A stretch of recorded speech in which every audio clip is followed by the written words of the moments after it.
kapangyarihan ng 10 malunggay pandesal. Kaya na namang tawag dito, sa Bisaya pa, magkilian.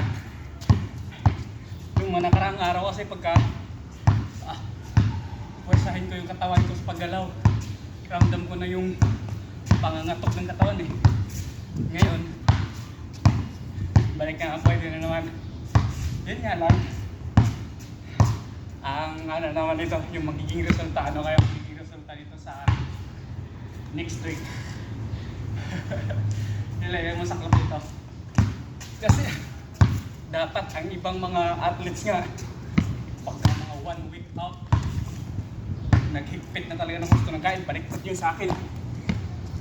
Kung kailan 1 week out na, sa kapatuloy ng pagkain ng wala sa grammar.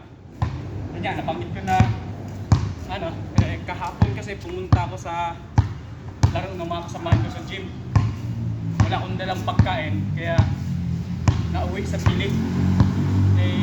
Walang ibang nagtitinda ro ng pagkain sa labas na medyo abot kaya. Tinapay lang. Nakatatlong balot ako ng tinapay, tapos dalawang Skyflakes. Pita pala yung pita. Biscuit na pita.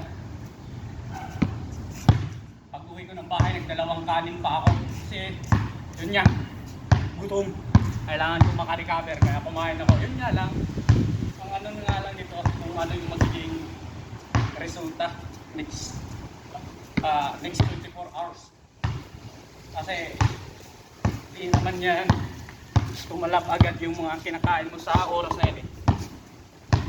Bago yan makasirculate na maayos sa katawan natin, magbilang yan ng oras or araw. Kaya, observe ko na lang. So, pagka palpak, charge to experience. Yan na yung term. Wala eh. Ano talaga? Wala din tayo makapagpusing-pusing dito. Umulan.